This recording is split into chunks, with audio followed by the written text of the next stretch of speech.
책상이 지저분해도 괜찮은지 아니면 깨끗해야 되는지에 대한 논쟁은 아직도 진행 중입니다. 어떤 사람들은 책상이 지저분한 것이 그게 꼭 게을러서가 아니라 그것이 천재성이다, 이렇게 주장하는 분들이 있습니다. 또 어떤 분들은 책상이 깨끗해야 그래도 공부가 되고 또 일이 되지, 어떻게 책상이 더러우면서 그럴 수 있느냐라는 주장을 하죠. 뭐가 맞는지 우리는 명확하게 알지는 못합니다. 책상이 지저분해도 괜찮다는 사람들은 주로 아인슈타인의 책상을 많이 레퍼런스로 삼습니다. 제가 사진을 보여드릴게요. 이걸 보면서 아인슈타인이 이렇게 지저분하게 해놓고 그리고도 잘했다, 그러니까 나는 아인슈타인이다, 이렇게 주장하는 분들이 있고요. 또 스티브 잡스의 책상을 보면서 스티브 잡스도 이렇게 지저분하게 하면서 훌륭한 기업을 이끌었는데 나는 훌륭한 기업을 할 수 있다라고 주장을 합니다. 아인슈타인이 실제로 이렇게 얘기했다고 합니다. 만약에 어수선한 책상이 어수선한 마음을 상징하는 것이라면 깨끗하게 비어있는 책상은 무엇을 상징하는 겁니까? 라고 물었다죠. 제가 이걸 설명해 드린 게 좀 구차하지만 깨끗한 책상이 빈 머리를 상징하는 거라는 그러한 주장인 거죠. 여러분의 책상은 지금 어떠한 상태이십니까? 깨끗하십니까? 어수선한, 갑자기 어수선하게 만들고 싶으시죠? 책상을 어떻게 해야 우리가 질서 있고 건강하고 또한 생산력 있는 삶을 살 수 있는가, 창조적인 삶을 살 수 있는가, 정답이 뭐가 있겠습니까? 사실 정답은 없습니다. 별로 상관없다, 아마 정답에 가까울 겁니다. 하지만 우리의 바닥은 굉장히 깊은 상관관계를 갖습니다. 우리의 바닥이 어수선한가? 아니면 정돈되어 있는가? 우리의 바닥과 우리의 책상은 굉장히 다른 곳을 의미합니다.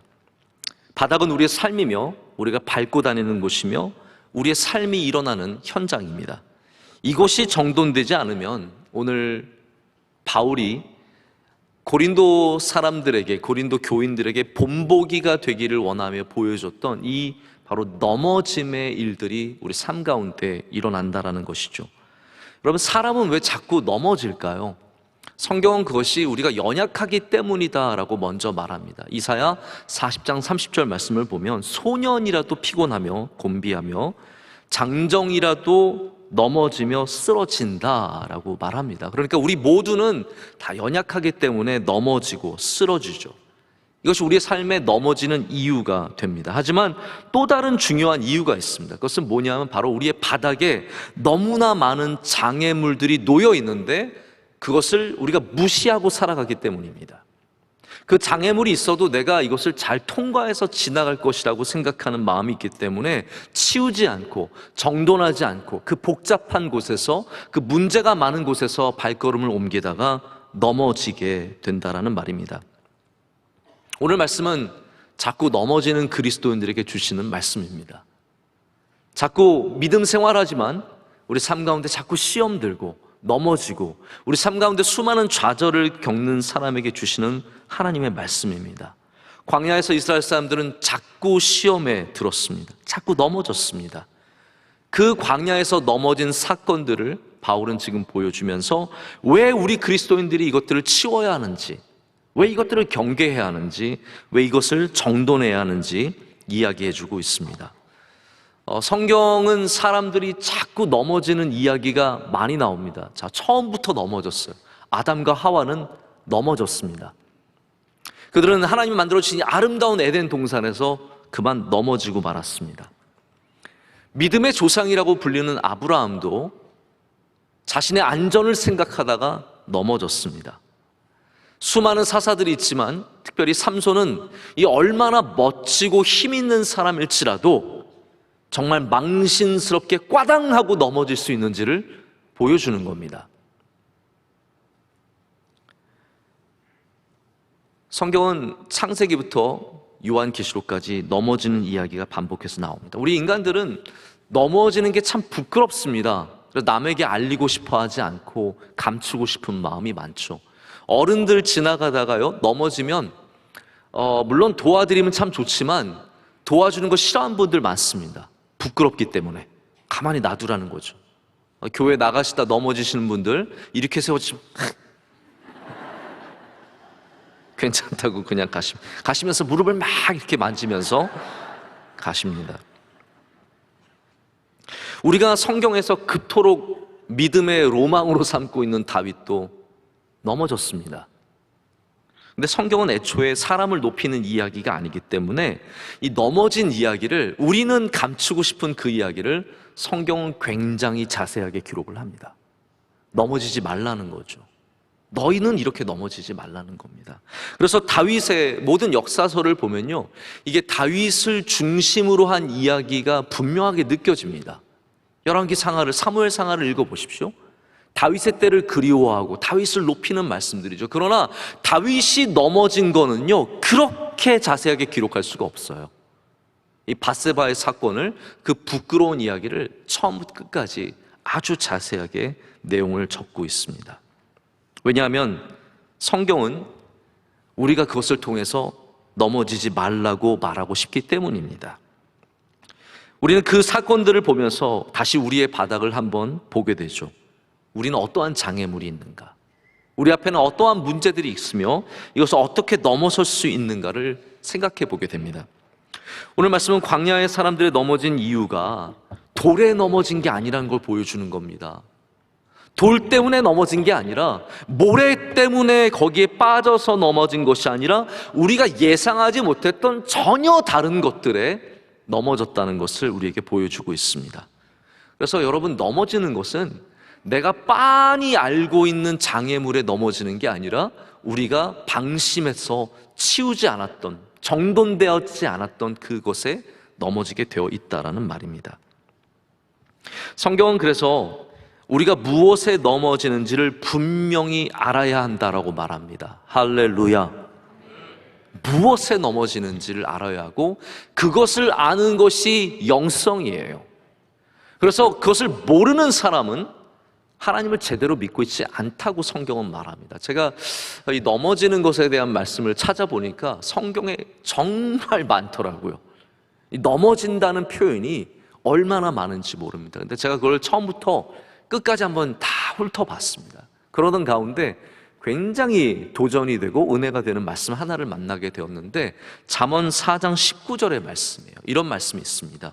악인의 길은 어둠 같아서 그가 걸려 넘어져도 그것이 무엇인지 깨닫지 못하느니라.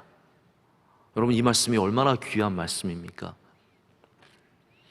악인들은요, 자기가 걸려져서 넘어진 거 뭔지도 모르고 그냥 살아간다라는 거죠. 자, 그걸 반대로 말하자면 의인은 그러면 어떻게 해야겠습니까? 하나님을 믿는 백성은 최소한 우리가 걸려 넘어진 게 무엇인지 알아야 된다라는 거예요. 내가 어디에 걸려 넘어졌구나, 무엇이 내 바닥에 많았었구나를 아는 것이 믿음이라는 겁니다. 오늘 그것을 깨닫게 되는 은혜가 있기를 간절히 원합니다. 오늘 말씀에 우리가 읽지 못했던 전 구절들이 있습니다. 그것이 바로 이스라엘이 광야에서 넘어졌던 이유들입니다. 그것을 바울이 첫 번째로는 우상 숭배라고 말하고 있습니다. 우상 숭배를 말하면서 출애굽기 32장의 말씀을 가져옵니다. 뭐라고 얘기하냐면, 백성들이 앉아서 먹고 마시며 일어나서 뛰논다 함과 같다라고 말합니다. 출애굽기 32장은 어떠한 우상 숭배의 내용이 있냐면요, 아론이 금송아지를 만들어서 예배하는 내용이 나오는 부분입니다. 여러분 잘 아시다시피 모세가 하나님을 만나기 위해서 갔었을 때 아론이 그 사이에 참지 못하고 금을 모아서 송아지를 만든 다음에, 여기 중요한 부분이 있습니다. 그것을 뭐라고 지칭합니까? 금송아지라고 말하지 않습니다. 바알이라고 말하지 않고요, 하나님 여호와라고 부릅니다. 이게 우상 숭배의 가장 원초적인 부분입니다. 우리가 생각하는 우상 숭배는 바알을 섬기고 아세라를 섬기는 이러한 우상 숭배죠. 그러나 가장 먼저 있었던 우상 숭배는요, 나의 욕망을 숭배하는 것입니다.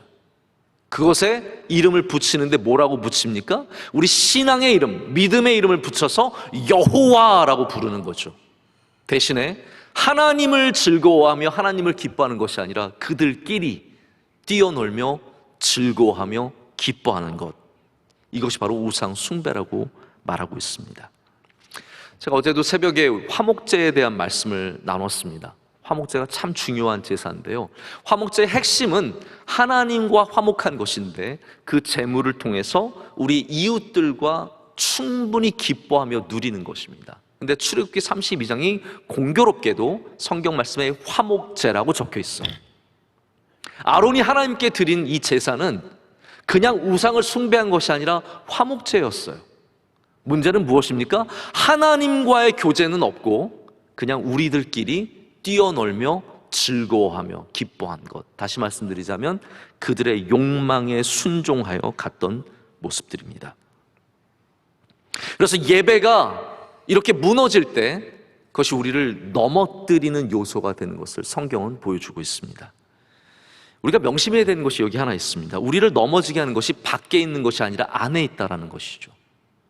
우리는 주로 바깥에 있는 환경이, 바깥에 있는 누군가가 우리를 넘어지게 한다고 생각하지만 성경은 모압이 이스라엘 사람들을 넘어지게 한 것이 아니라, 아말렉이 이스라엘 사람을 넘어지게 한 것이 아니라 그들이 만든 금송아지가, 그들의 욕망이 그들을 넘어지게 했다라고 말하고 있습니다.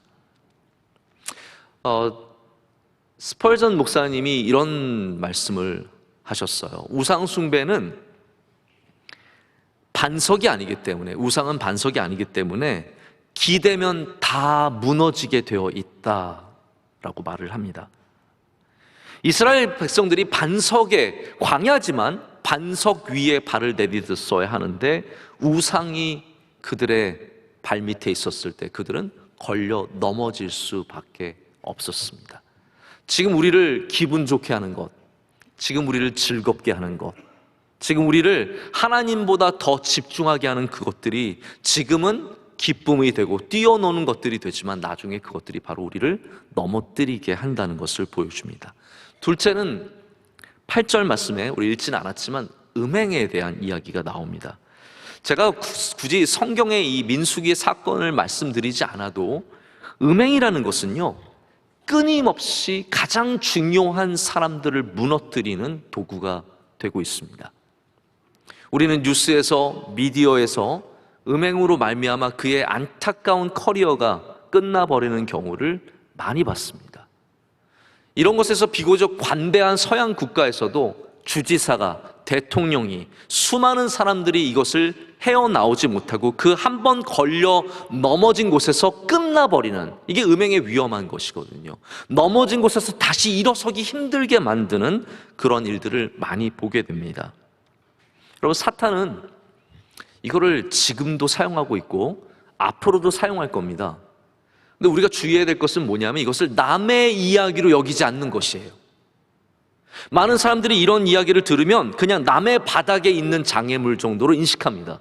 아닙니다. 이것이 지금 내 바닥에 놓여져 있다라는 거죠.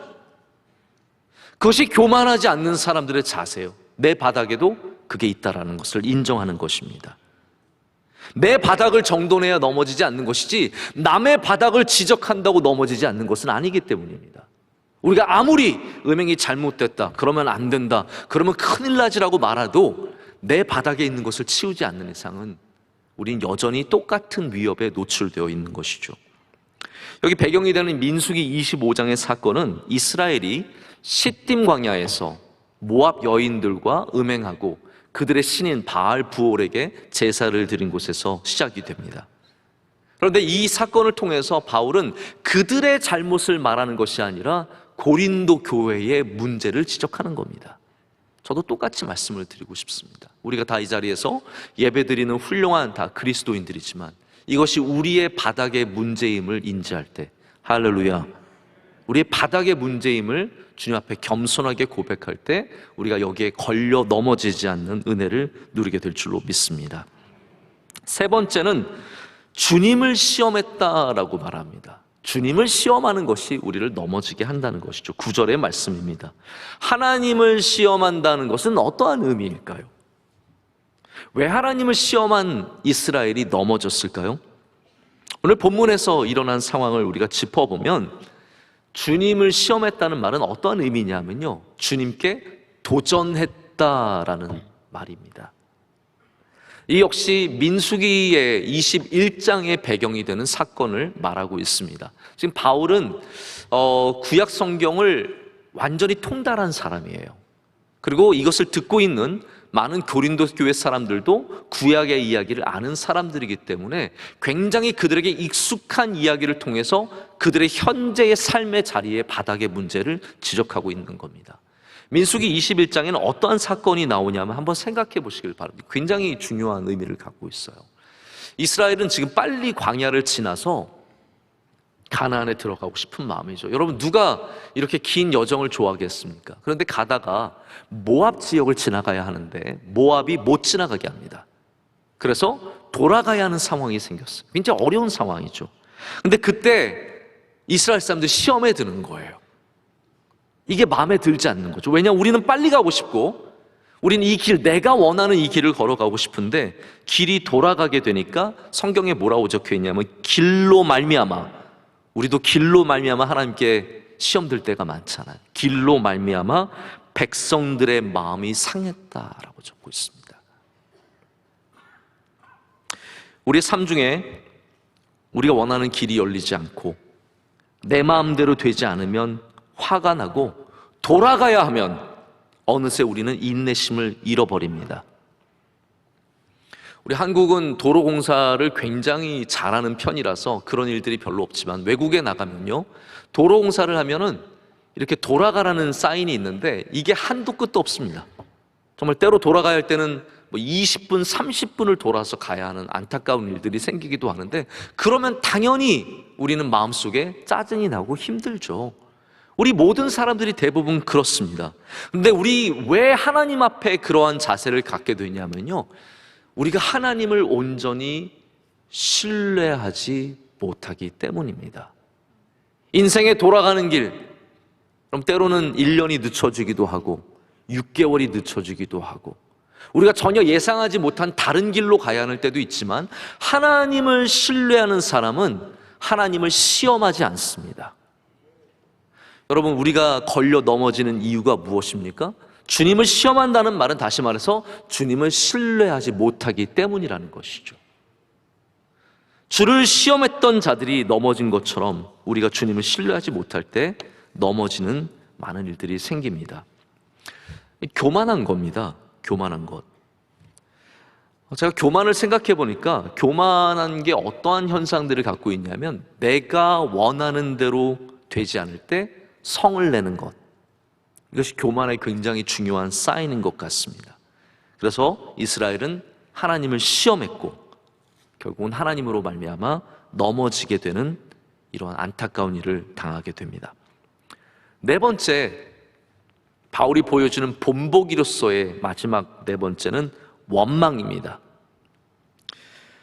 우리가 넘어지는 원인이 되는 이 원망은 성경에 제가 다 여러분께 말씀드릴 수 없을 정도로 많은 이야기가 적혀져 있습니다.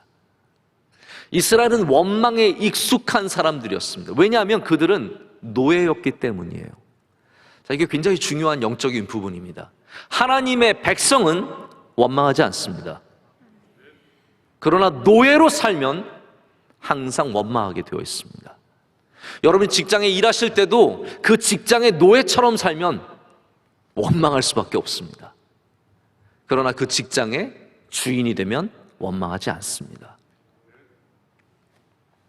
이스라엘은 모든 문제를 원망으로 풀었습니다. 제가 보니까 우리가 원망하면 하나님께서 들어주시더라고요. 원망하십시오. 하나님이 들어주십니다. 헷갈리시죠?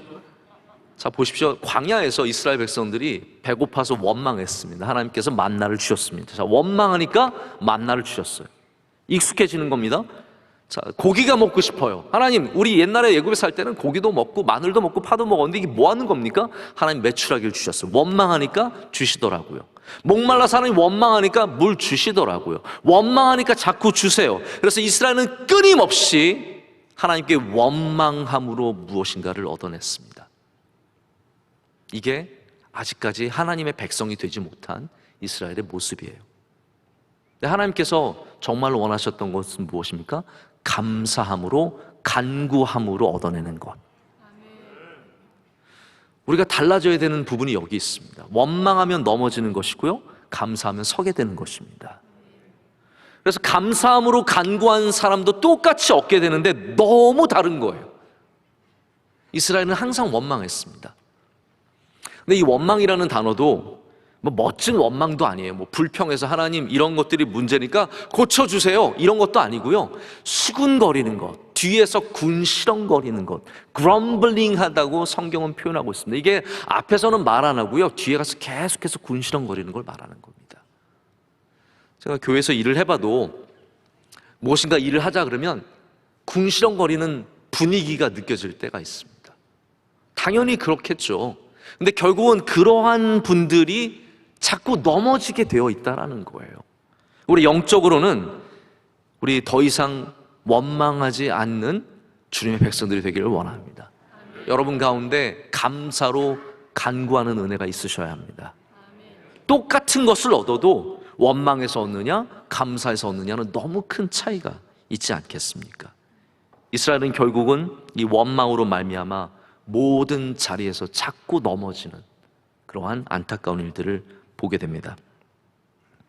오늘 우리는 본보기가 되기를 원하는 4가지의 넘어짐의 사건들을 말씀을 통해서 생각을 해봤습니다. 이제는 우리가 이런 본보기가 되는 것들 뿐만 아니라 우리 삶의 곳곳에 위치하고 있는 수많은 영적인 장애물들을 어떻게 없애야 하는지, 어떻게 정돈해야 되는지에 대해서 남은 시간 동안 말씀을 나누고자 합니다.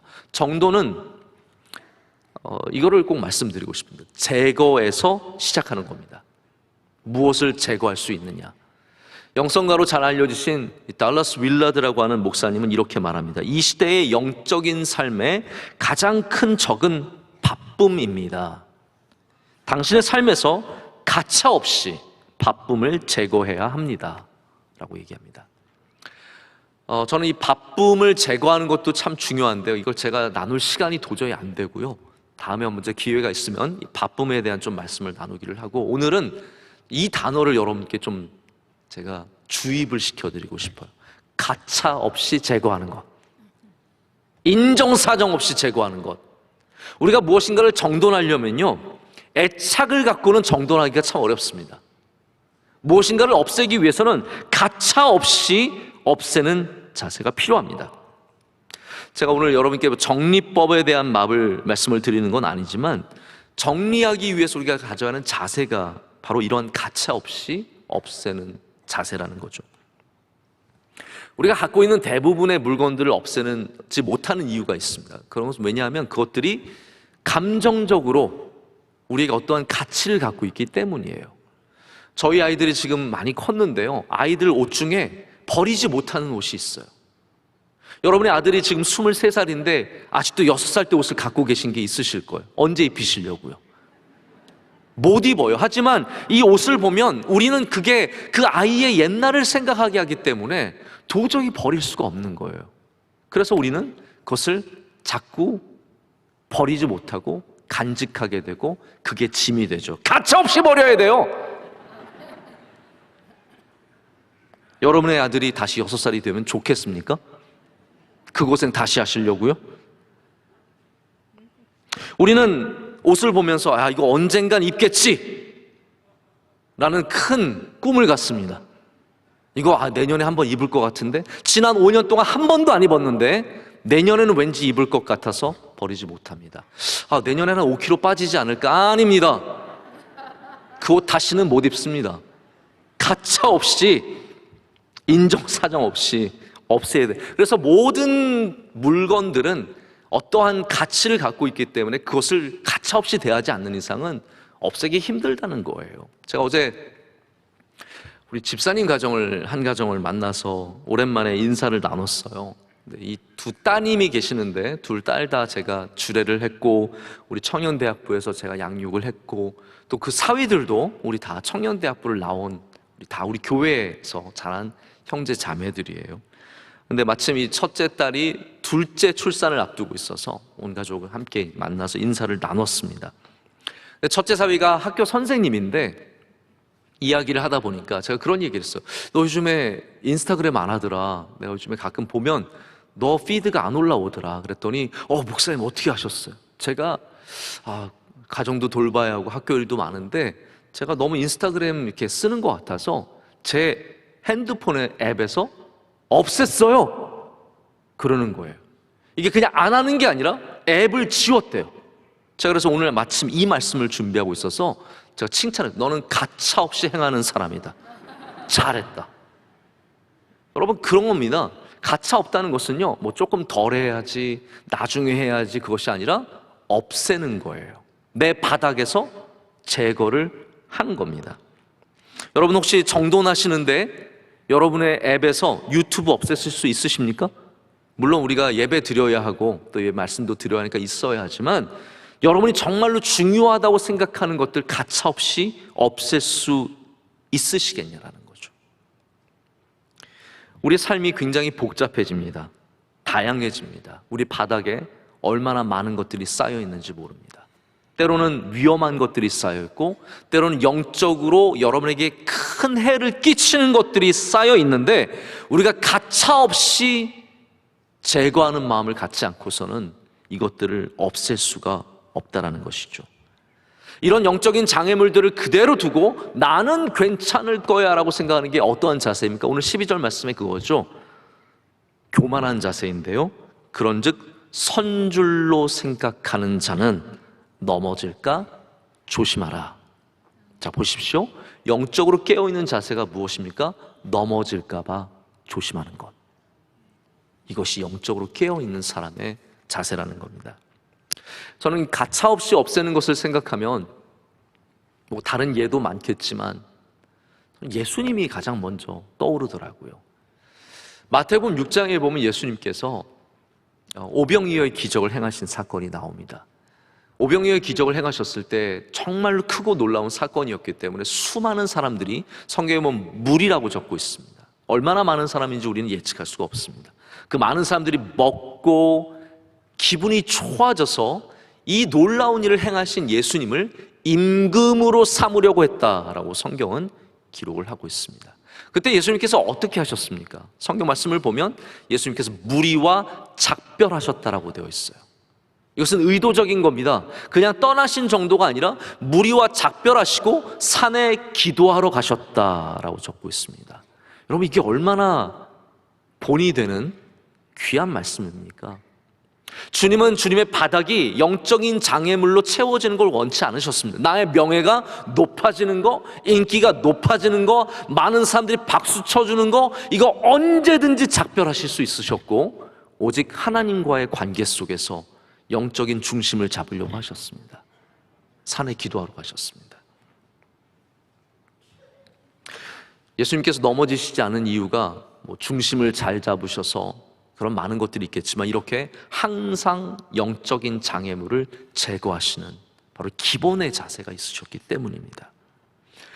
자, 제거는 그냥 우리에게 예쁜 바닥을 선물해 주는 것이 아닙니다. 제거한다고 그냥 깨끗한 바닥 얻는다고 그것이 제가 여러분에게 가져야 하는 삶의 모습으로 제시하고 있는 것은 절대로 아닙니다. 우리는 예쁜 바닥을 원하는 것이 아니에요. 우리는 안전한 바닥을 원하는 것입니다.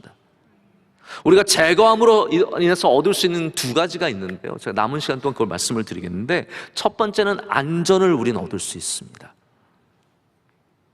제 첫째가 갓난아이였을 때 하루는 교회에서 굉장히 일을 늦게 마치고 집에 좀 늦게 들어가는 날이 있었습니다. 들어가는데 딱 문을 여니까 집이 깜깜한 거예요. 아무것도 안 보이는 거예요. 제가 저희 방에 가서 이제 옷을 갈아입고 자야 되는데, 마루를 지나가는 게 이게 만만치 않은 겁니다. 어떠한 게 있는지 예측이 안 되는 거죠. 이렇게 가다가 제가 그만, 저희 이제 아들도 자고 있고 저희 아내도 자고 있으니까 정말 저는 조심해서 방해가 안 되려고 이렇게 가고 있는데 뭘 밟았어요. 뭘 밟았냐 하면, 우리나라 장난감 중에 이렇게 누르면 동요가 나오는 버스 같은 게 있어요. 이게 제가 딱 밟았는데 마침 딱 그 버스인 거예요. 딱 밟자마자 뽀로로 노래가 막 온 마루에 흘려 퍼지는 거예요. 제가 막 정신없이 잡아가지고 이렇게 딱 끌려 그러는데 또 다른 노래가 나오고 또 다른 노래가 나와서 결국은 온 가족이 깨어나고 뭐 이제 왔냐고 인사하고, 결국 제가 너무 미안했던 적이 있습니다. 여러분, 그냥 우리가 잘못 밟은 게 노래 나오는 버스 정도면 괜찮은 겁니다. 근데 여러분이 잘못 밟으신 것이 칼날이라면 어떻게 되겠습니까?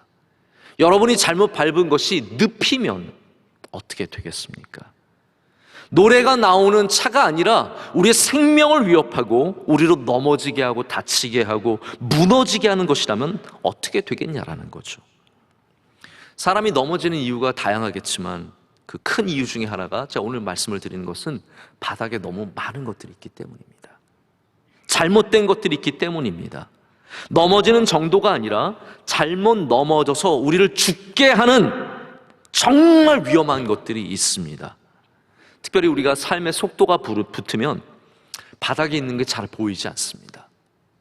여러분, 삶의 속도가 붙는다는 말이 무슨 말일까요? 이걸 우리가 다른 표현으로 뭐라고 합니까? 잘 나간다고 말합니다.